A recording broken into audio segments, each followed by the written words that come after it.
Nightcast. Stephen Lloyd Gilbreth brings you the current news from the world today and how it relates to Bible prophecy. Understanding the end-time events leading to the peaceful world tomorrow.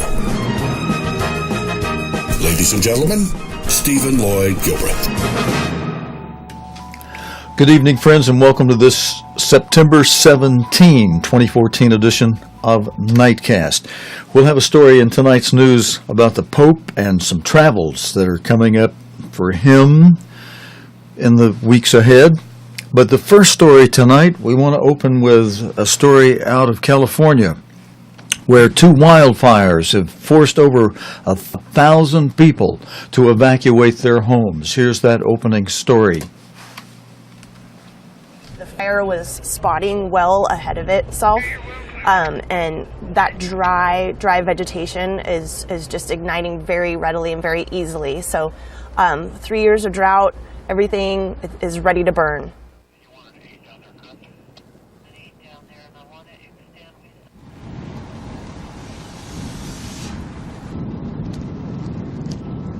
I mean, it was devastating.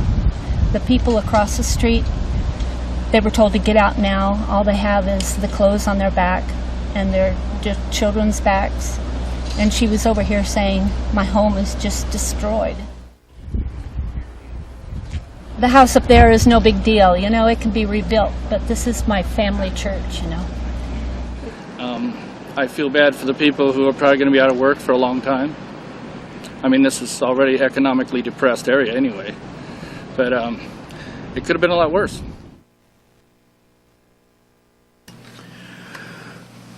Okay, friends, and we will have updates on what's happening in Scotland with the referendum voting, which will finish up tomorrow.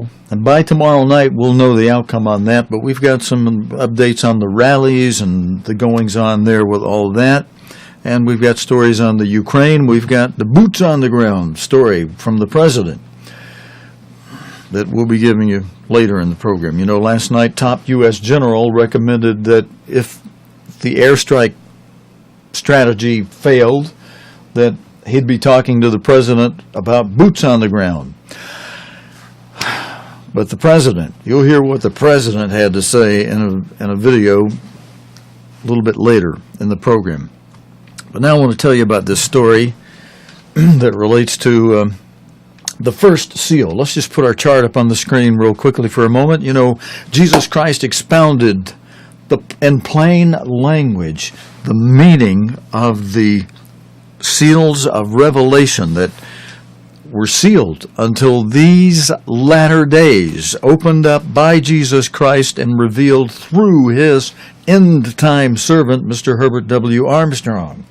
And we'll go over these seals in a moment, but this first seal, the white horse, was one that Christ said, many will come in my name, saying that I am Christ, and yet will deceive many. So we'll just go over that first seal for now, and we'll go into this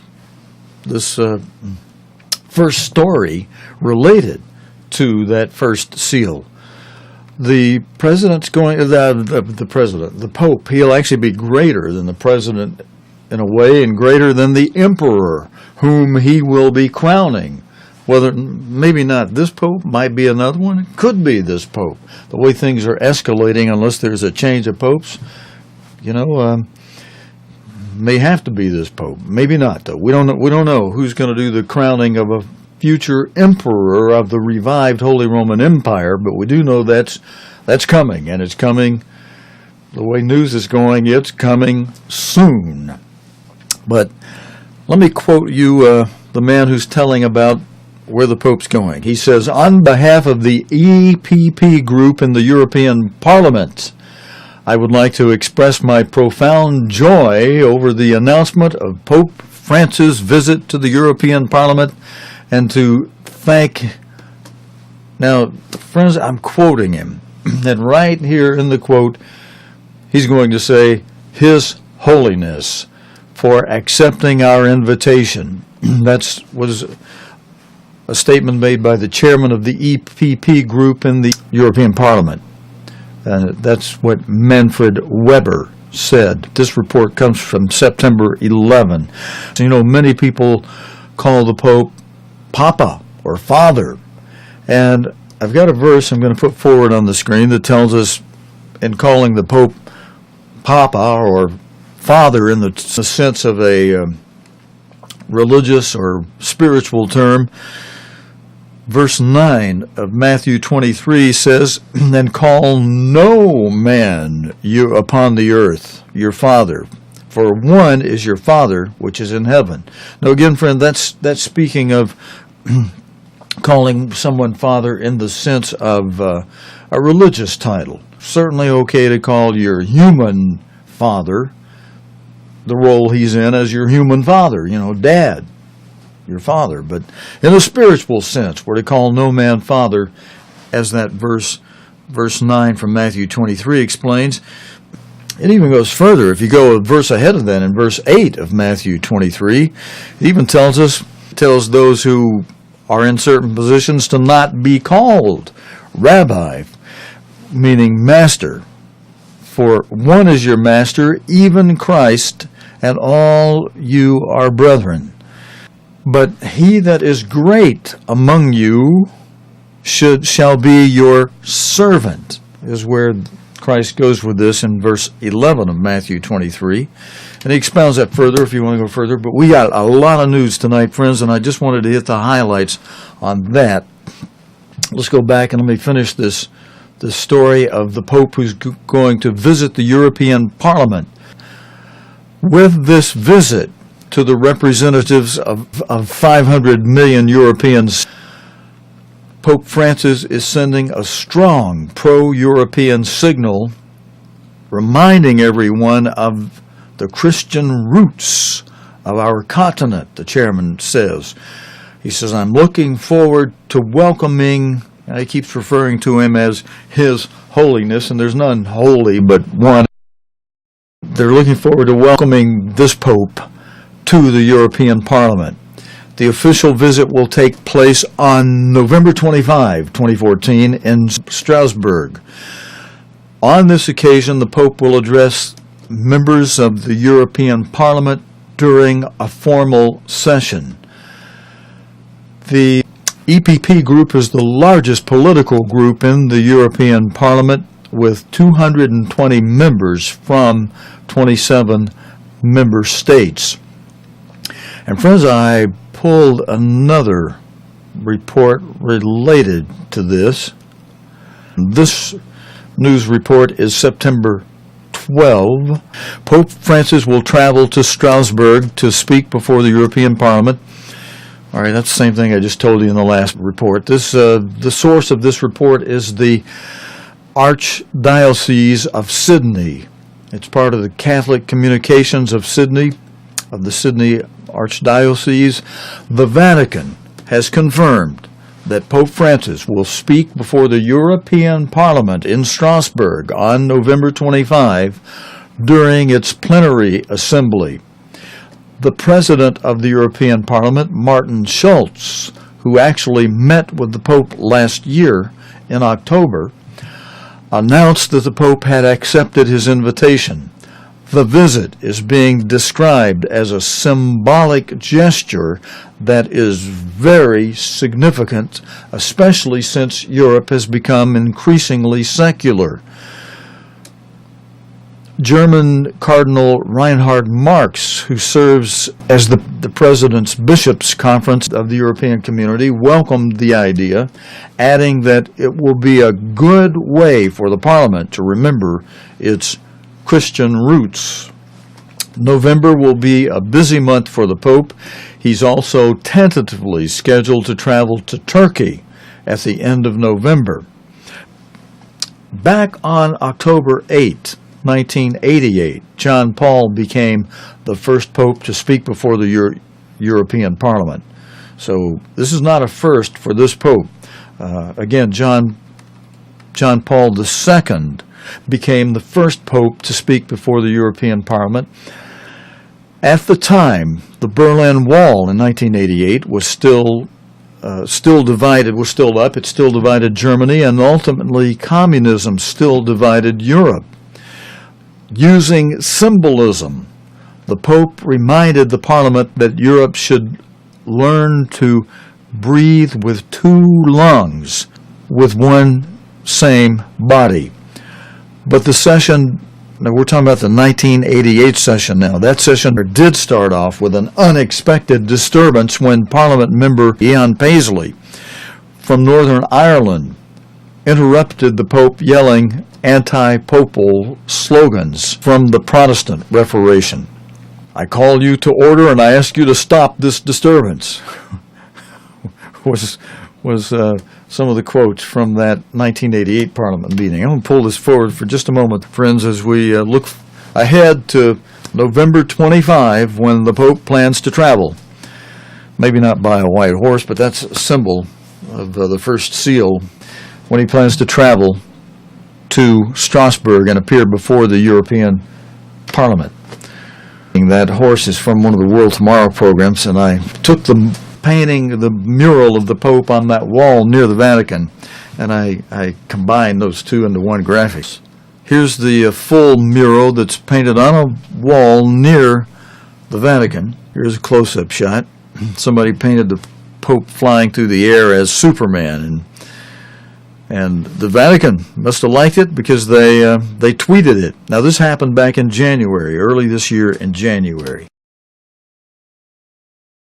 And I was able to pop this little thing together. I took the mural of the Pope on that wall and slid him over onto this horse and erased the bottom part of it and put it together so that we got Pope Francis riding that white horse from the first seal of that Mr. Armstrong would use in the World Tomorrow program.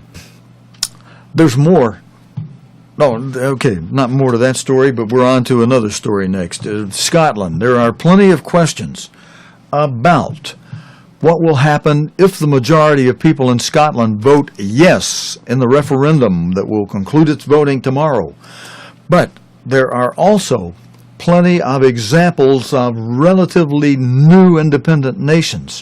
One country that is now two nations is the former Czechoslovakia. But as you're going to hear in this video, that didn't work out so hot, really.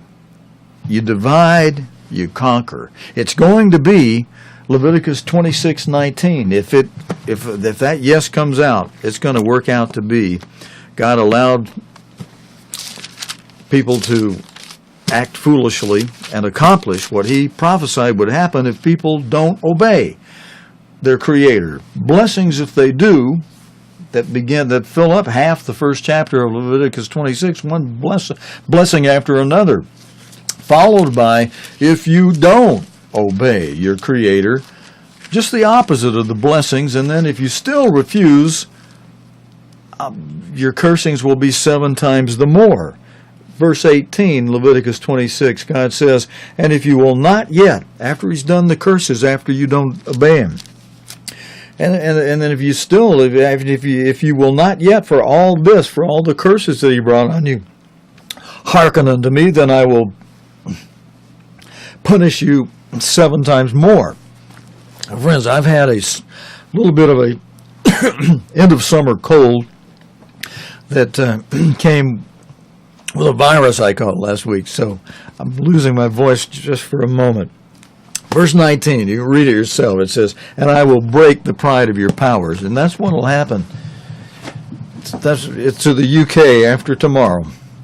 It'll be a breaking of the pride and the reality of the power of the UK if that yes vote goes through. It's now 21 years since Czechoslovakia was divided into 2 sovereign states in what was dubbed the Velvet Divorce.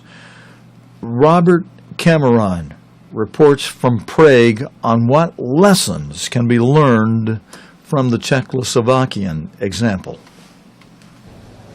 Prague, seat of kings, emperors and presidents for 10 centuries, a Baroque stage set for many a historical drama and a meeting point between East and West. But since 1993, also the capital of a much reduced country. At the stroke of midnight on December the 31st, 1992, Czechoslovakia simply ceased to exist. Now with a peaceful divorce. And astonishingly, the decision to divide it without a referendum had been taken just 5 months earlier. Leading the talks for the Czech side was Prime Minister, later President, Václav Klaus. It is very easy to divide a country.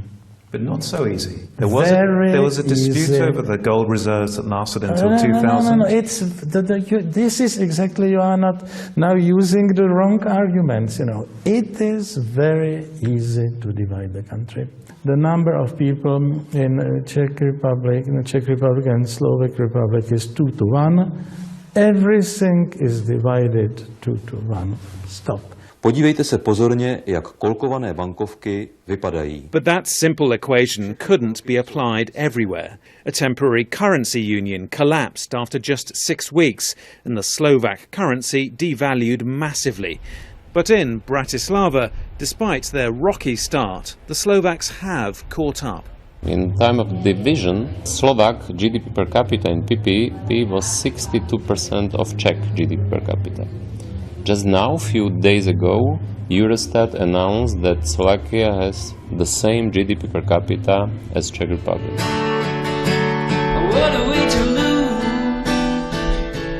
Today, Czechs and Slovaks regard their velvet divorce as a success. But that doesn't mean there isn't nostalgia for Czechoslovakia. Of course, nowadays everybody's happy that it happened that way. It happened that there was no war or something. But still, there are a few things which are still there in my mind that this was not correct, you know, in some way. Comparisons with Scotland? Well, unlike the Czechs and Slovaks, the voice of the Scottish people will be heard. Rob Cameron, BBC News, Prague. Friends, I've got a video that will show you some of the rallies that are going on in Scotland now, rallying for yes and other rallies rallying for a no. But before we do that, I've got a little animation video. As the build-up to the vote continues, this animation takes a look at Scotland by the numbers compared to other European countries and the U.S. Treat this as your pub quiz preparation for a round called Scotland by Numbers. Might never happen, but best be prepared. Scotland's surface area is just over 73,000 square kilometres.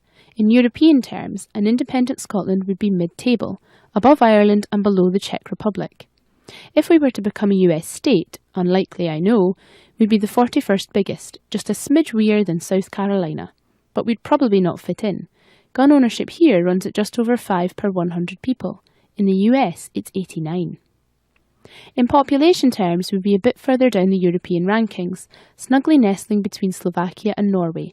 But it's probably population density that picks Scotland out. England has 371 people per square kilometre. Scotland has just 68. Mind you, it's like Oxford Circus compared to Iceland, which can only muster 3 folk per square kilometre. Roomy. So who are these relatively widely spaced Scots? Well, they are increasingly older. The last census was the first where we had more over 65s than under 15s. We're more diverse than we were, with 4% of Scots identifying themselves as other than white in the 2011 census. But England is far more diverse. The figure there is 14%. And ask yourself this, are we happy? Well, given the torn-faced expression of many commuters this morning, it may surprise you to know that we are very near the top of the European subjective well-being charts, with only Switzerland and Denmark scoring higher.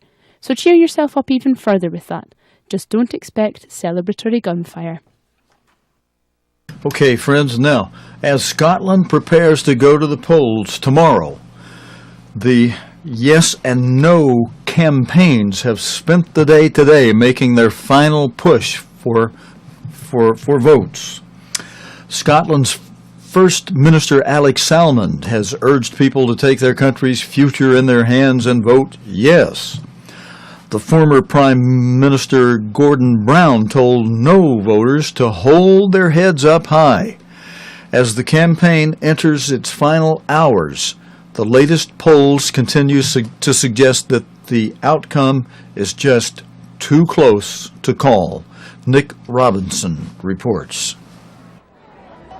They believe this is their time, their moment in history. They believe he is about to deliver for them. Alex Hammond is already First Minister of a country with its own parliament.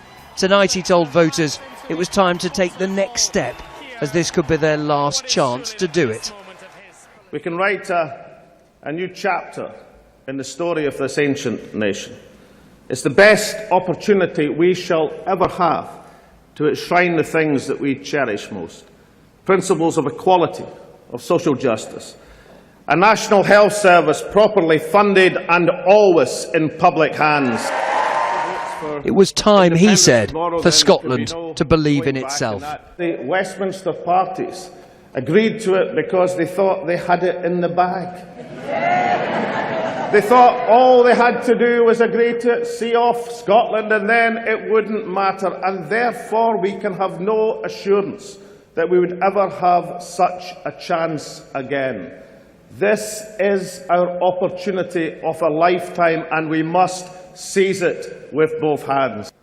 So let's get to it, and let's do it now. At times it's felt in this campaign as if the passion only existed when it came with the word yes. But this was the day the No campaign seemed to discover its passion, its self-belief and its defiance. Captured not by the Scottish leaders of Labour, the Lib Dems and the Tories, who've united to back the union, but by a young trainee surgeon called Vicky. I was born in an NHS hospital, and like most of you here today, I have the NHS to thank for saving the life of a loved one.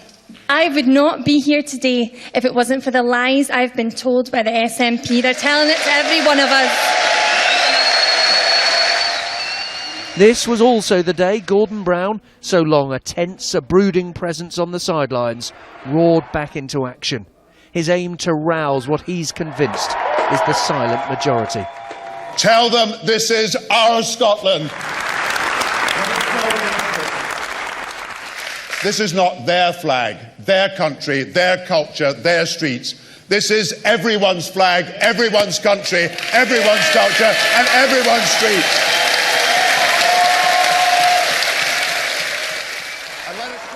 Independence, he said, was an economic minefield. What stirred him, what stirred the crowd, though, was his claim that it was a betrayal of his country's values. What kind of message does Scotland send to the world if tomorrow we said we're going to give up on sharing, we're going to smash our partnership, we're going to abandon cooperation and conflict, and we're going to throw the idea of solidarity into the dust? If you don't know, the former Prime Minister told the undecided, the answer has to be no. We've had no answers. They are leading us into a trap.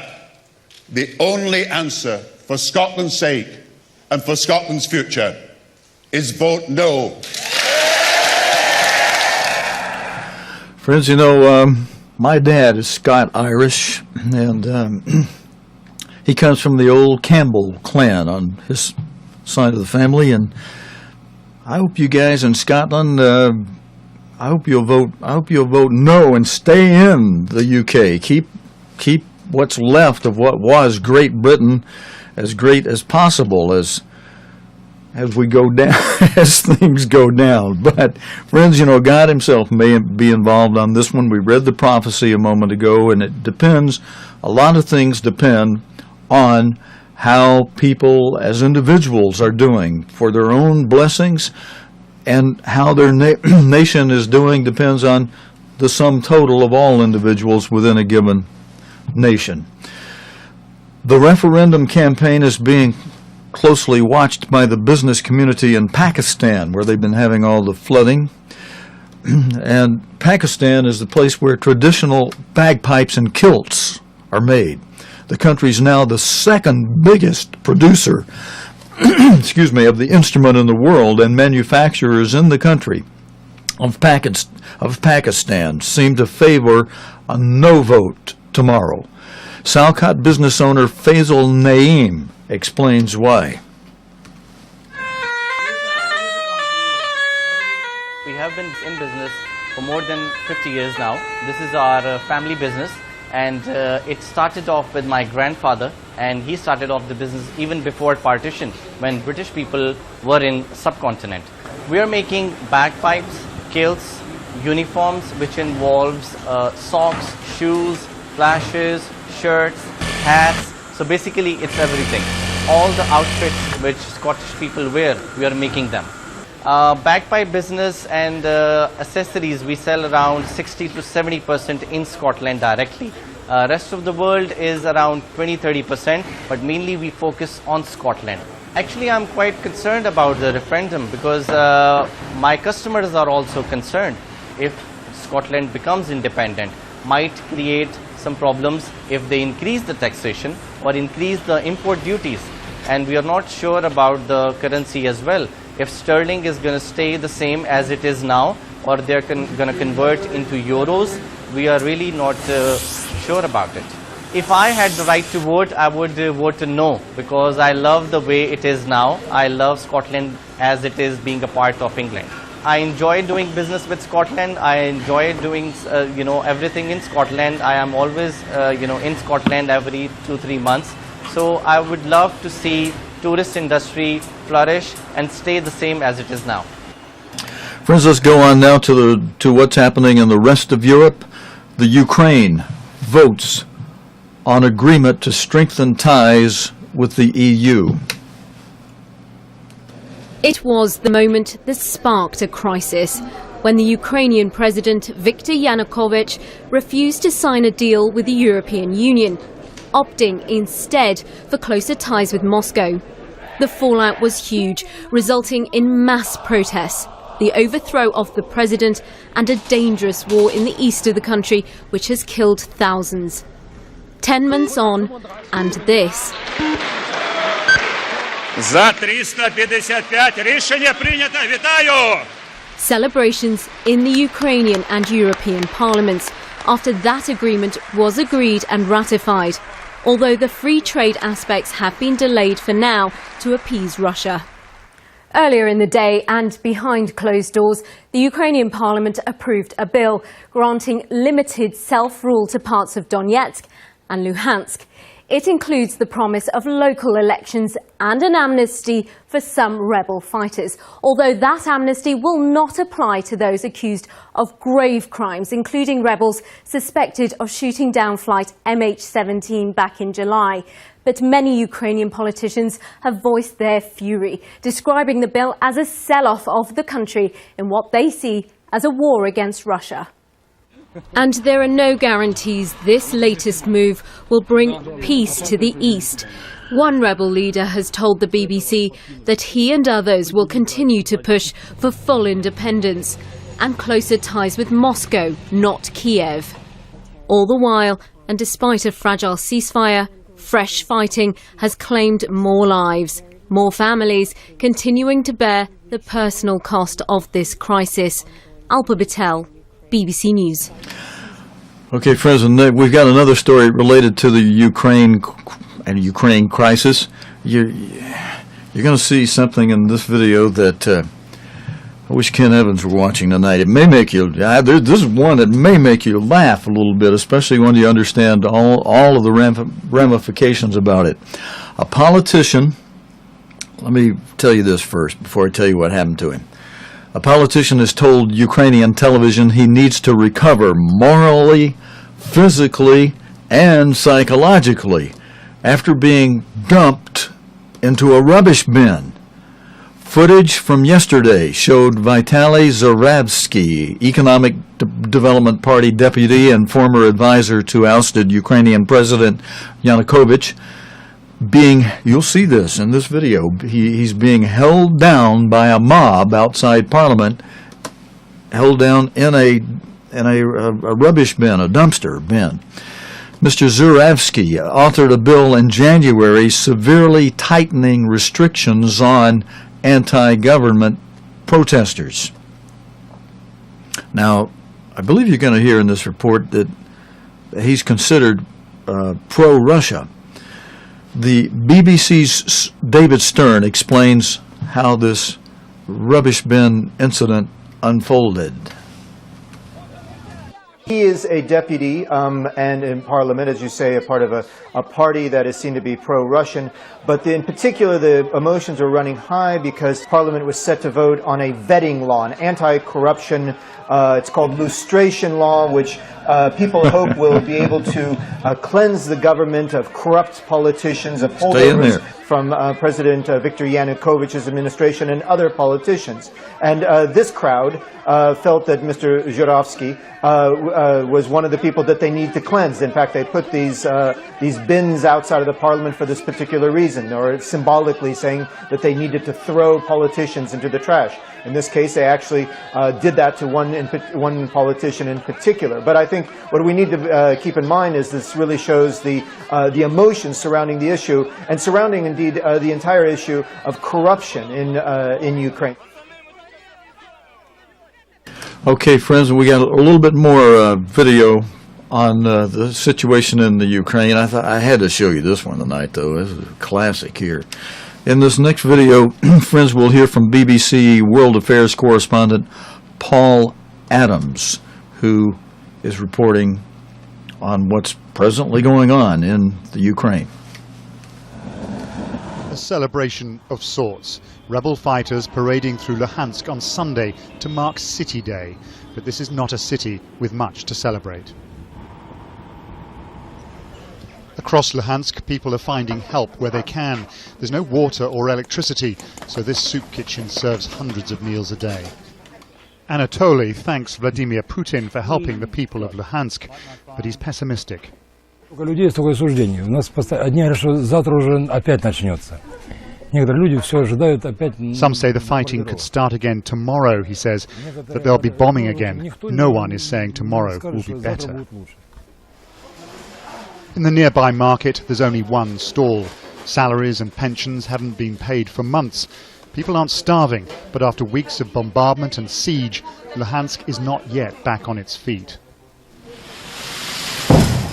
A large convoy of Russian aid arrived at the weekend. It included food, but these boxes are full of bandages and tourniquets, preparations perhaps for the fighting still to come. For the worst affected areas, you have to drive to the villages outside Luhansk. This is Ryashevatoye, where almost every home has been hit. The Ukrainian army shelled this place for weeks. The water truck only started coming 4 days ago, bringing relief to those thirsty villagers who haven't already fled. Alexander makes several round trips. He and his family spent weeks hiding in their basement while bombs fell all around. They don't have relatives in Russia, so they don't have anywhere else to go. Сейчас восстановить все. The hardest thing now, he says, is to rebuild and find work. The factories have closed and he doesn't have a job. The wreckage caused by weeks of fighting is absolutely everywhere in this village, and it's not just in the bombed out houses. It's in things like this wreck of an armoured vehicle. And if you look around the ground here, it's absolutely littered with spent bullets. This place wasn't just bombed from the air, it was also the scene of some intense close quarters fighting. At Lutugane, south of Luhansk, a scene of even greater destruction. A retreating Ukrainian army convoy was caught here 2 weeks ago, every vehicle incinerated. The precise circumstances are unclear, but this was ferocious expert work. Some say Russian helicopters were involved. A reminder that if the ceasefire collapses totally, Ukraine's powerful neighbour won't simply stand by and watch. Paul Adams, BBC News, Eastern Ukraine. First, we go now to the news story out of Thailand. You know, last night we told you that the news reports last night were saying that British tourists had been eliminated as suspects, but then today's report is going a little differently. Police investigating the murders of those 2 British tourists in Thailand have said 2 Britons are possible suspects and will face questioning. The 2 young people who were brutally killed, and friends, I hate to tell you, none of the reports have been saying this, but I was reading some additional reports on this, and They were killed with a garden hoe. They were hacked to death with a garden hoe. Hannah Witheridge, 23, and David Miller, 24, were found dead on a beach on the island of Koh Tao on Monday this week, hacked to death with a garden hoe. Yesterday, the news said they didn't believe any British people were, they were expecting this to come from some Asians, that they supposedly had some kind of evidence tying it in, believing it was Asians. You'll see this video in a moment. Two British men who spent time with the victims in the days before the two young people died are now in police care in Bangkok. Police said the men had not been formally detained or arrested, but had been prevented from leaving Thailand. Jonathan Head has the full report on this. The police are still here in force on Koh Tao, searching for evidence at the spot where Hannah Witheridge and David Miller died. But this crime scene was never sealed off. It's unlikely they'll find much now. Instead, they believe forensic examination of their bodies will give them what they need to track down the killer. British embassy officials were invited to the police hospital in Bangkok to hear what progress they're making. They're also now holding two British men for questioning. Christopher Ware, seen here with police officers in Bangkok, and his brother James, spent time with the two victims in the days before they were killed. Christopher Ware was questioned by police on Monday, but then allowed to leave the island. But the Thai authorities are still looking into the possibility that the killer could be a local man. They are continuing to question Burmese workers on Koh Tao. All options appear to be open. With the information we have, I think we can identify the murderer. However, we must wait for the test results to come out. 3 days on, and you do get the sense now of an investigation that's kicking into a higher gear. But after some pretty mixed messages from the police, you have to wonder whether opportunities and perhaps even evidence to help solve the crime might have been missed. Thailand's tourist industry has already been hit hard this year by political turmoil. These horrific murders are another blow. The pressure is on the Thai police to solve this crime quickly and credibly. Jonathan Head, BBC News, Koh Tao, Thailand. And friends, I included this story under the fourth seal of Revelation because the fourth seal, Jesus Christ described it in plain language in three different activities. He described it as loimos, the primary thing, meaning disease epidemics, pestilence, the plagues of Egypt. He also described it as seismos, something that would happen between the third and fifth seal, so that only pegs out on the fourth seal. And seismos meaning seismic activity, commotions in the air such as gale force winds of all kinds, commotions on the ground such as earthquakes, volcanic eruptions, tsunamis, floodings, wildfires, any commotion of a seismic nature on the ground. And he also mentioned in Mark 13 verse 8, terake, meaning troubled waters or disturbances, mobs, seditions, trouble, just trouble, but not the mega trouble of the next seal, the fifth seal, the great trouble, the mega trouble, the great tribulation, which is the next major event in prophecy to happen. But in terms of trouble and troubles, that last story, we related it to that.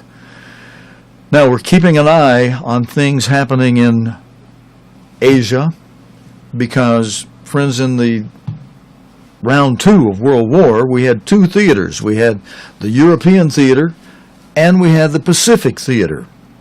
And so we keep a good eye on what's developing and happening around the Asian theater. China's President Xi Jinping is due in India for a key visit with his first meeting with newly elected Prime Minister Narendra Modi. President Xi begins the visit in Mr. Modi's home state and is expected to announce major Chinese investment during the course of his visit. The BBC's Sanjoy Majumdar reports on how the two Asian rivals are approaching this summit. India is looking to welcome the Chinese President Xi Jinping. Prime Minister Narendra Modi is a great admirer of China, and he wants it to invest in India to turn this country into a manufacturing hub and create more jobs for his economy. This ties in quite well with China's own economic strategy, especially as it faces a host of problems back home.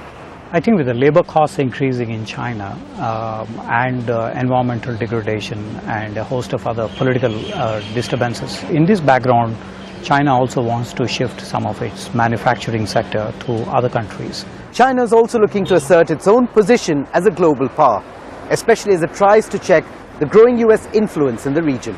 The Chinese are also looking at the US rebalancing strategy in the Asia Pacific and approaching this through their own concept of maritime Silk Road, in which they needed India's support because India is a resident Indian Ocean state, and so they needed that support from India. So the maritime Silk Road is basically to counter the US rebalancing and to assert the Chinese leadership role in this power transition at the global and regional levels. So there's a lot to gain for both sides. It's not going to be easy.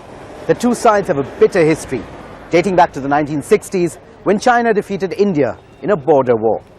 And while China is close to India's rival Pakistan, Delhi has been making overtures to Japan. Still, there are many here who hope that the two leaders can chart a new course. Okay, friends, now I told you last night about the exploding pavements in London, in England, but we weren't able to show you the video last night. Well, I've got it for tonight. This video was just released. It's closed-circuit television video that was just released Monday evening when England was holding a probe of the electrical network.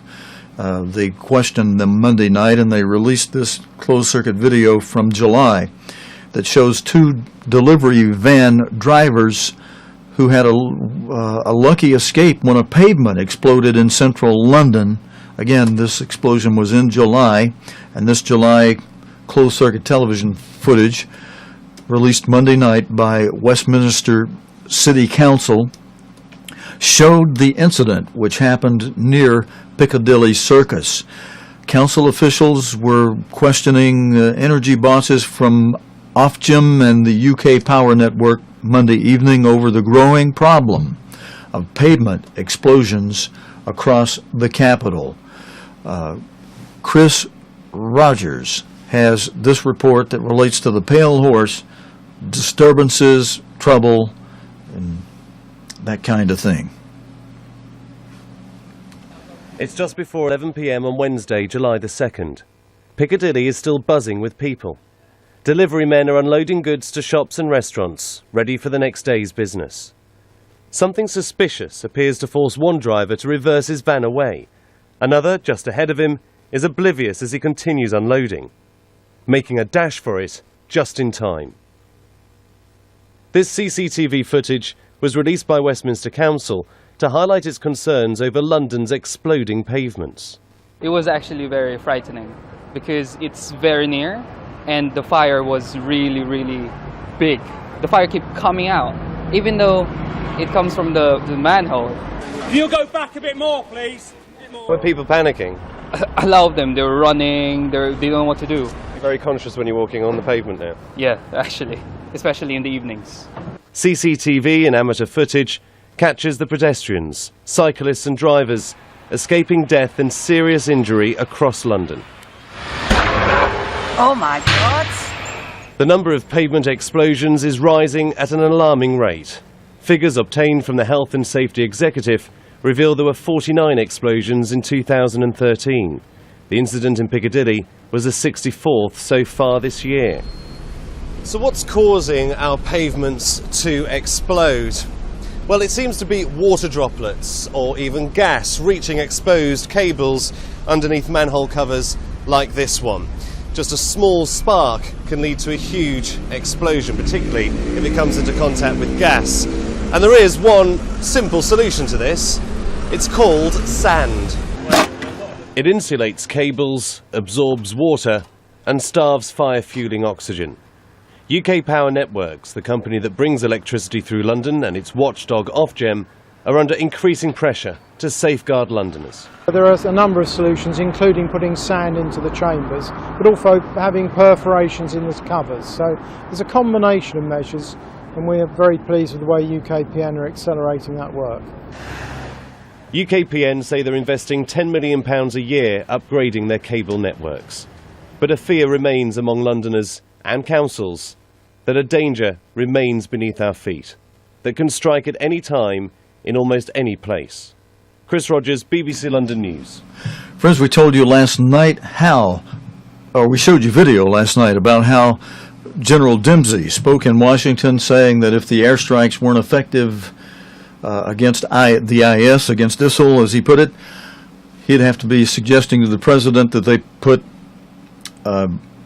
U.S.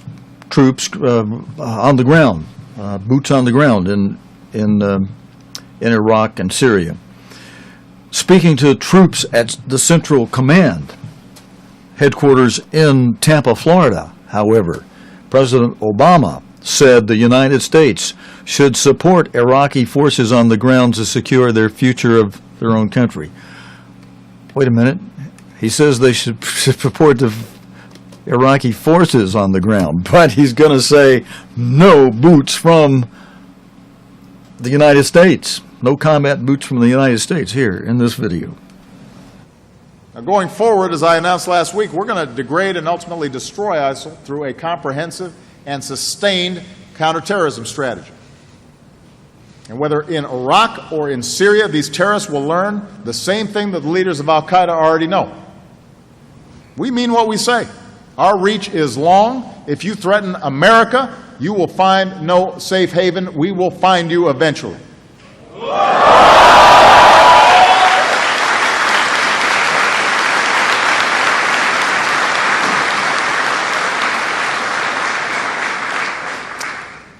But, and this is something I want to emphasize, this is not and will not be America's fight alone.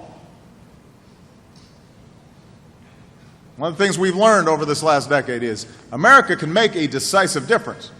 But I want to be clear. The American forces that have been deployed to Iraq do not and will not have a combat mission. They will support Iraqi forces on the ground as they fight for their own country against these terrorists. As your commander-in-chief, I will not commit you and the rest of our armed forces to fighting another ground war in Iraq. After a decade of massive ground deployments, it is more effective to use our unique capabilities in support of partners on the ground so they can secure their own country's futures. And that's the only solution that will succeed over the long term. We'll use our air power. We will train and equip our partners. We will advise them and we will assist them. We will lead a broad coalition of countries who have a stake in this fight, because this is not simply America versus ISIL. This is the people of the region fighting against ISIL. It is the world rejecting the brutality of ISIL in favor of a better future for our children and our children's children, all of them.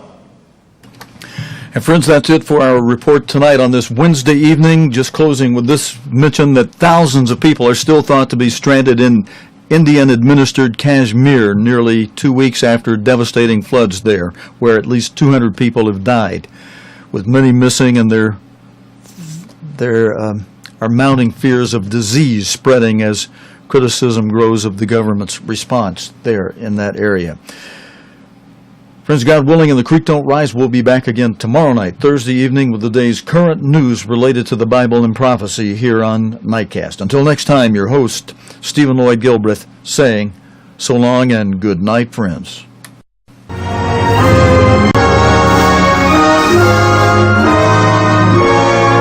You have been watching Nightcast with Stephen Lloyd Gilbreth. Nightcast can be seen Sunday through Thursday nights here on COGTV.org. Tonight's program is also available anytime on demand in the COGTV.org video archive.